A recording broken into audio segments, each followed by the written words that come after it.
Пожарным удалось спасти имущество на сумму около 15 миллионов сомани. В Худжанде в известном кафе на Семи Бахор Подпишитесь, пожалуйста. Вам не сложно, а мне приятно. Этим вы мотивируете меня выпускать новые и полезные ролики. расположенном на улице Рифата Хаджаева, произошло возгорание. Как сообщает источник «Спутник Таджикистан», находившийся на месте происшествия, пожар начался около 11 часов по местному времени. Инспектор Сагдийской пожарной охраны Фердавс Бабаджонов сообщил,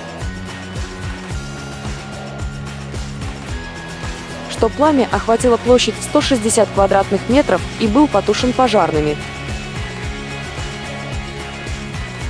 Вот еще видео. Может, вам понравится. С началом пожара как городские, так и районные пожарные машины прибыли вовремя и смогли потушить возгорание за 40 минут, сказал Бабаджонов.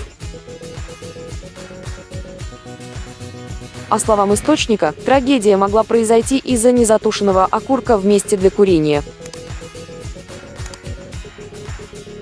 В момент пожара в залах на Семи Бахор находились несколько посетителей и сотрудники кафе,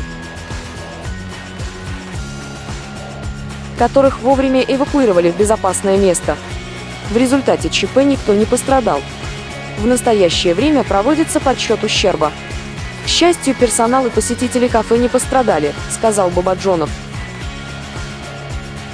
Кафе на Семи Бахор принадлежало бизнесмену Насимжону Миршаробову и являлось одним из самых популярных заведений в Худжанде. В настоящее время идет подсчет ущерба, причиненного пожаром.